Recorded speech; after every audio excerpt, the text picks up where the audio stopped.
Welcome to this special broadcast right here on ET Now. We were on top of the Aadhaar story since yesterday. Two very important news breaks. One, of course, on virtual ID as well as limited KYC. And the second was the exclusive interview that we got for you with Nandan Nilekani, the Aadhaar architect. We are taking those two exclusives forward with yet another mega exclusive. The CEO of the UIDAI, Mr. Ajay Bhushan Pandey, joins us live from Delhi. Sir, thank you so much for joining us on ET Now. It's been a very busy 2 days for you, I'm sure. But we broke the story yesterday on virtual ID, limited KYC. We subsequently also spoke to Mr. Nandan Nilekani on what this means from a privacy point of view. But as UIDAI CEO, take us through your own thinking on and the timing behind this virtual ID as well as limited KYC, sir.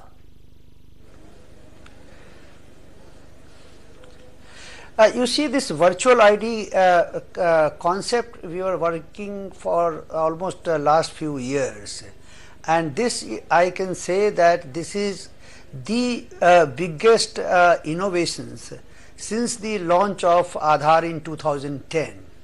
And what it does is that it completely changes this whole character of privacy and security in Aadhaar system. Because now people can generate a virtual ID which will be linked to his own Aadhaar number. Let me explain what is this virtual ID. If you can say this as a camouflage Aadhaar number, because there are many people who may not be very comfortable with sharing his or her Aadhaar number at the various places, and he is required to share his Aadhaar number. So now that person has an option, he has a choice that he can go to Aadhaar website and generate a virtual ID, and wherever he has to use his Aadhaar number and give his fingerprint or use his OTP, he can use this virtual number and authenticate himself. Now this number, virtual number, is not going to remain static for the whole life.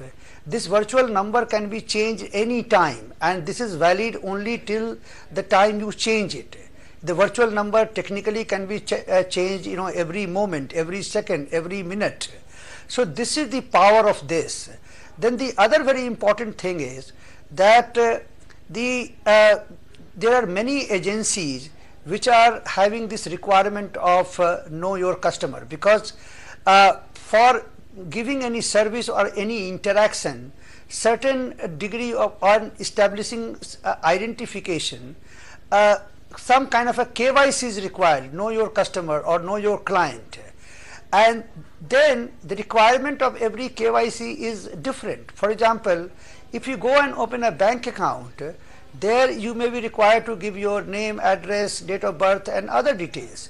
Whereas supposing if you have gone to some other place, there maybe name and address itself could be sufficient, and date of birth may not be the requirement for that kind of service.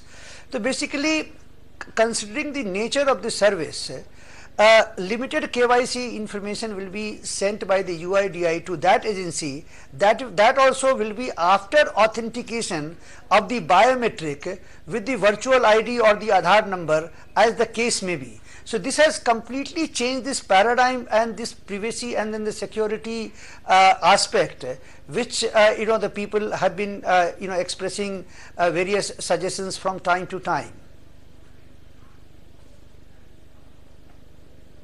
Right. Mr. Pandey, I just want to understand, so far UIDAI has always said that, the biometrics are safe, though the numbers and other details may be in the public domain because of some leaks that may have happened. Is this also an acknowledgement from your end that an Aadhaar number is as important, if not more, than a person's biometric? Because with your Aadhaar number, with your address, date of birth, it's possible to do a 360-degree profiling of an individual. So is this an admission, an acknowledgement from Aadhaar, the fact that you have finally introduced this virtual ID as well as limited KYC?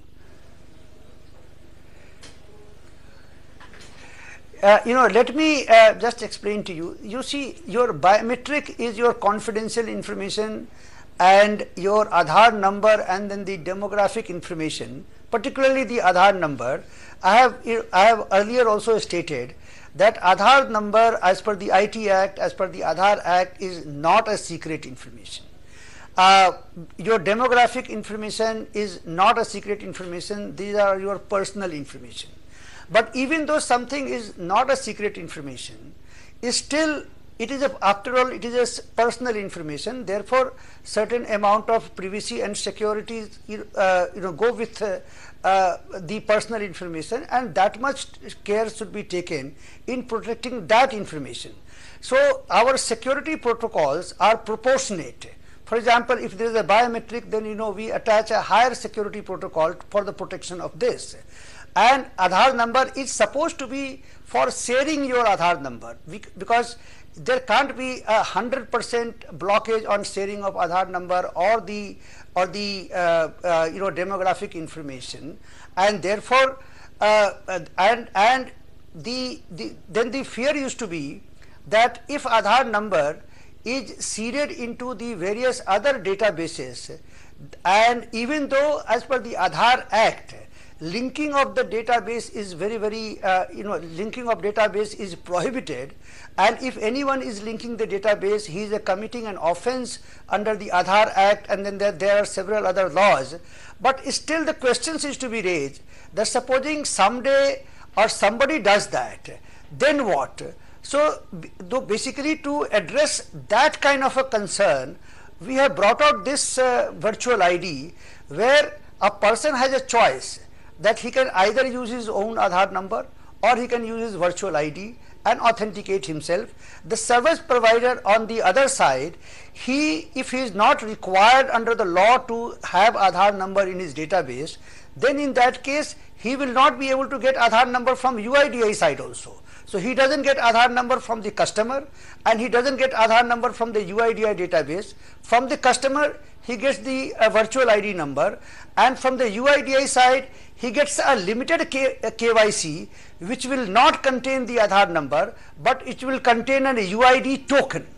And so that is how all the privacy concerns can be addressed.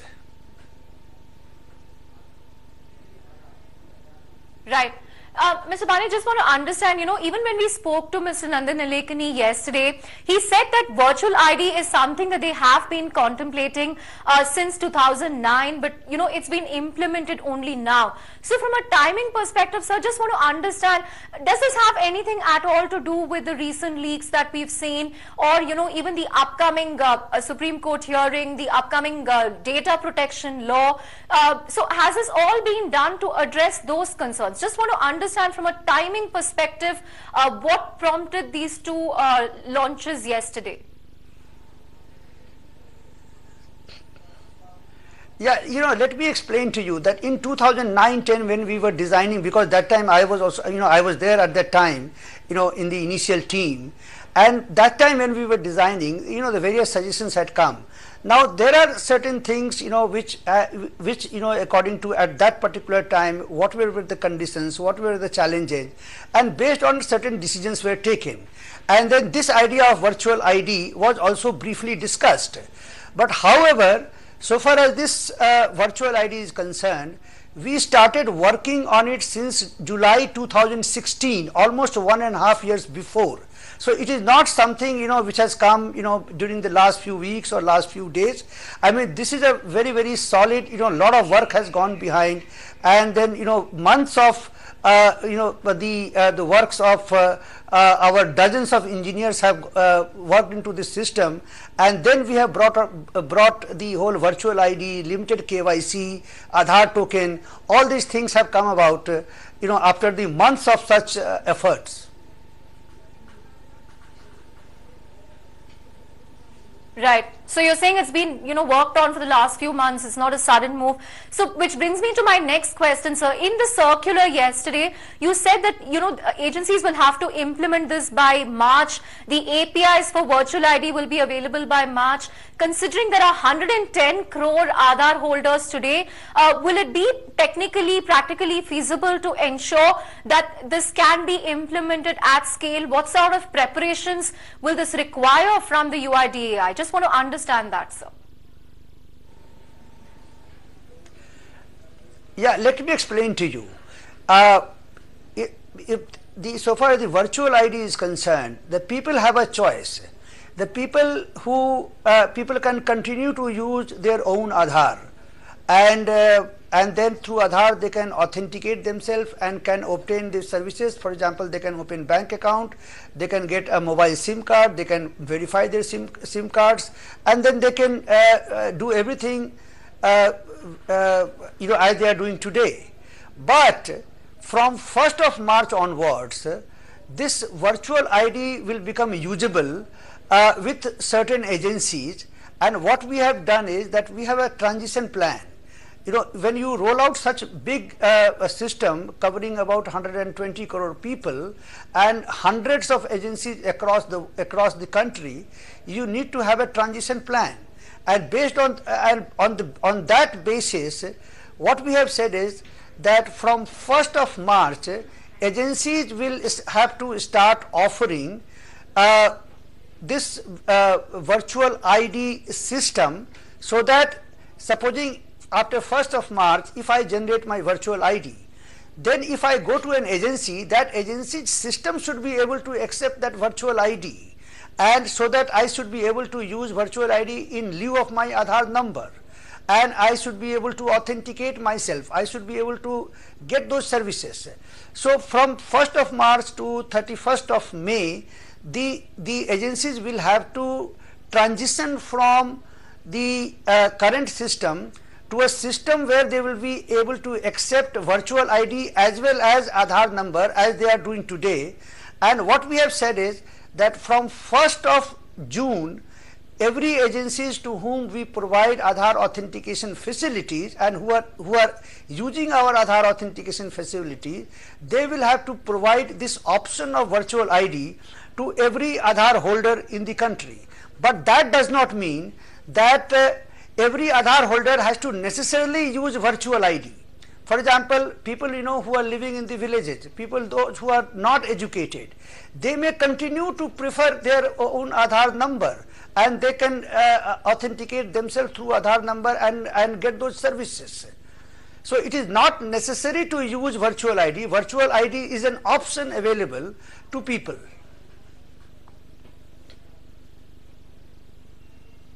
Right, I understand, sir. Virtual ID is an option.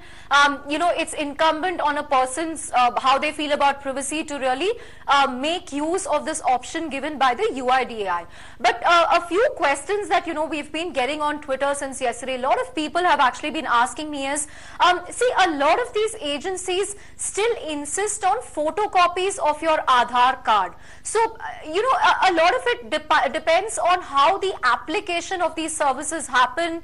How is the UIDAI going to ensure that these people end up accepting the virtual ID? And as you said, what about people who do not understand how to get a virtual ID for themselves? Perhaps someone who's poor, someone who's homeless. So just these two concerns from a citizen's perspective, sir. Am I audible? Yes, sir, you are.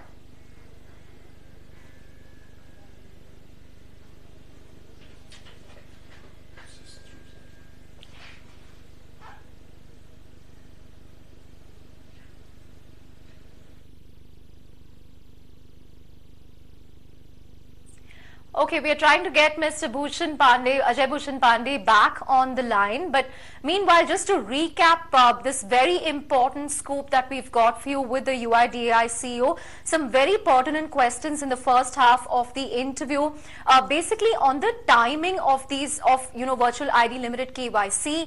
Does it have anything to do at all with the recent leaks or even the upcoming hearing at the Supreme Court? Does it have anything to do with the upcoming data protection law? Mr. Pandey is saying that they have been working on this for the last many months and they felt that they were ready to go ahead with it now. Okay, I believe we have Mr. Pandey back on the line with us. Sir, if you can hear me, Chandra here again from ET Now in Bangalore. Two important questions from a citizen perspective. A lot of these agencies, ask for photocopies of your Aadhaar card when you go to authenticate. So how ready will they be to accept a virtual ID instead of that? And secondly, sir, again, what about people who do not know how to generate a virtual ID? I mean, it could be, a poor person, someone who's homeless, someone in dire need. So from a citizen perspective, how is this going to solve the problem? You see, if a person has to authenticate, then according to me, this photocopy of Aadhaar card is not necessary. If you have a machine, a biometric machine where you can enter your Aadhaar number or virtual ID and put your fingerprint, then there is no reason why that agency should be asking for a photocopy or something, right? That is one. Now, so far as your second question is concerned, the second question is that if somebody is not aware how to generate a virtual ID, we will have a detailed protocol, media through the media communication. We will explain to people that how to generate a virtual ID on our website, that is www.uidi.gov.in, and then the virtual ID can be generated. The process is going to be very, very simple. That the person can go to our website, enter his or her Aadhaar number, and then a OTP will come on the mobile phone linked to the Aadhaar number, and once the OTP number is entered, then a virtual ID, that is the 16-digit, will be sent as a text to the mobile phone linked to the Aadhaar, to his Aadhaar number. So this is how, so it will be as easy as that, and using that Aadhaar virtual ID, one can authenticate himself. But at the same time, I must again reiterate that virtual ID is an option. It is not that 119 crore people will have to compulsorily use virtual ID. For example, somebody may choose not to use virtual ID, he can continue to use Aadhaar number and authenticate himself on that machine.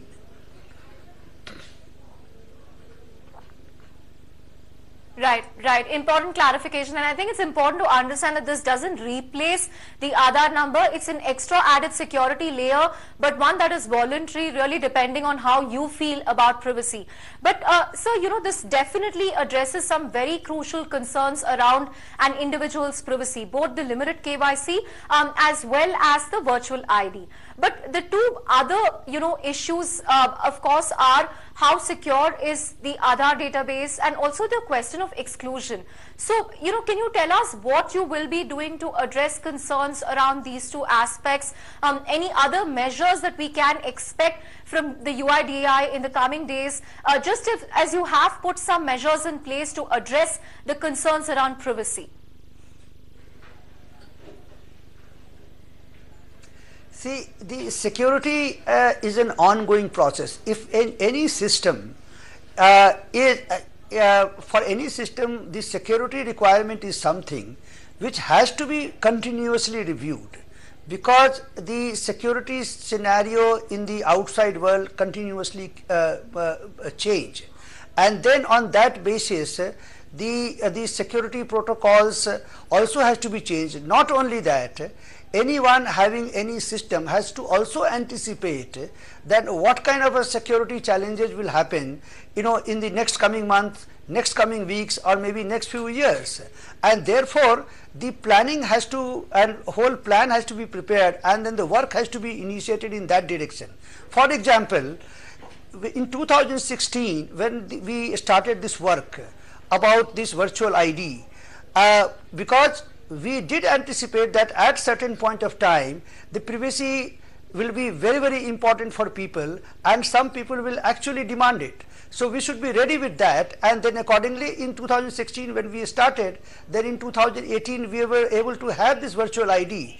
But so accordingly, after 2 years there will be many other things, many other concerns, many other challenges will come. So the whole in the matter of security, one needs to understand that what are the current challenges and what are going to be the future challenges, and then based on that one has to introduce measures and also plan measures so that those concerns can be addressed in time.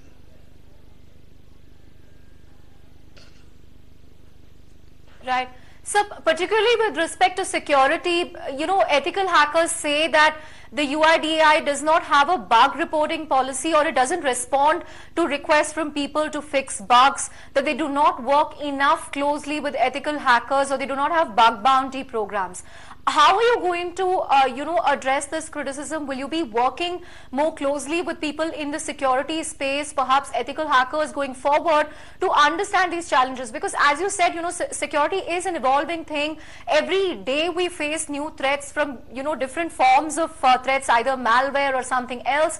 So how are you going to take this up going forward in terms of engaging with the community more closely?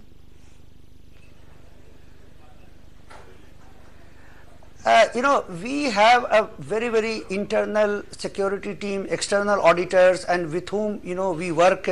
We have a team of security experts. And security, I must tell you that security is not something that, we can go on discussing in the, the open public debate.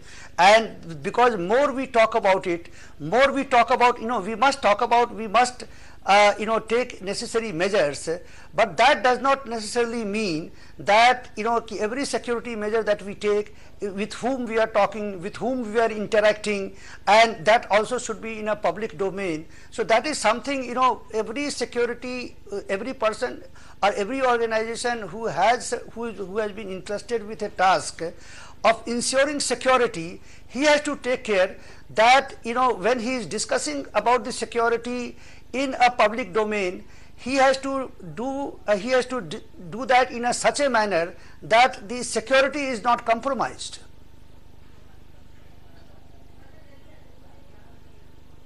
Right.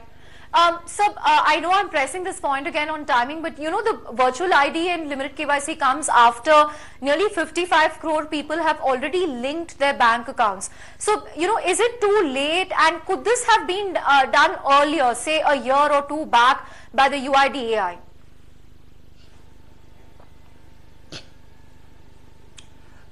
No, actually, I don't think so, because see, let's say virtual ID or Aadhaar UID token, that token will be, of course, will be generating from now onwards.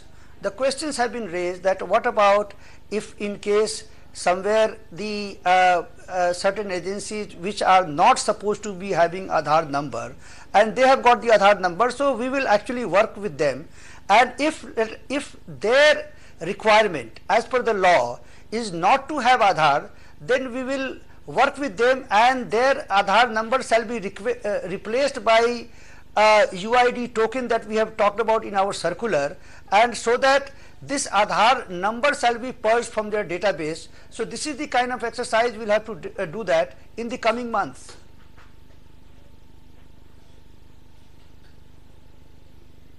Right. Final couple of questions. I understand you're getting late for another meeting, but final couple of questions. When we spoke to Nandan Nilekani yesterday, he raised another very important point towards the end of the interview, where he said very candidly that he believes, he's 100% sure that there is an orchestrated campaign to malign Aadhaar ahead of the Supreme Court hearing. Do you agree with him? You see, I would not like to get into that kind of a debate, but I will always like to assure through your channel that Aadhaar is safe and Aadhaar is secure. The biometric data as well as the other data is secure, and UIDAI is taking every possible measure to ensure that the data remains safe and secure. So far as the Aadhaar is concerned, Aadhaar is something which has empowered 119 crore people. 119 crore people have got a credible identity through which they can establish their identity anywhere in the country and receive their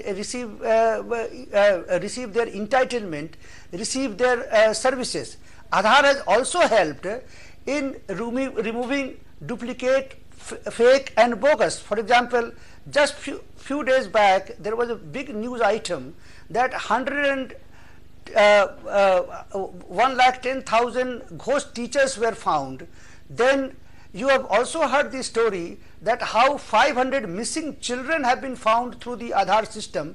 So if so much of benefits are coming, and if the people are being benefited by this Aadhaar system, so therefore any other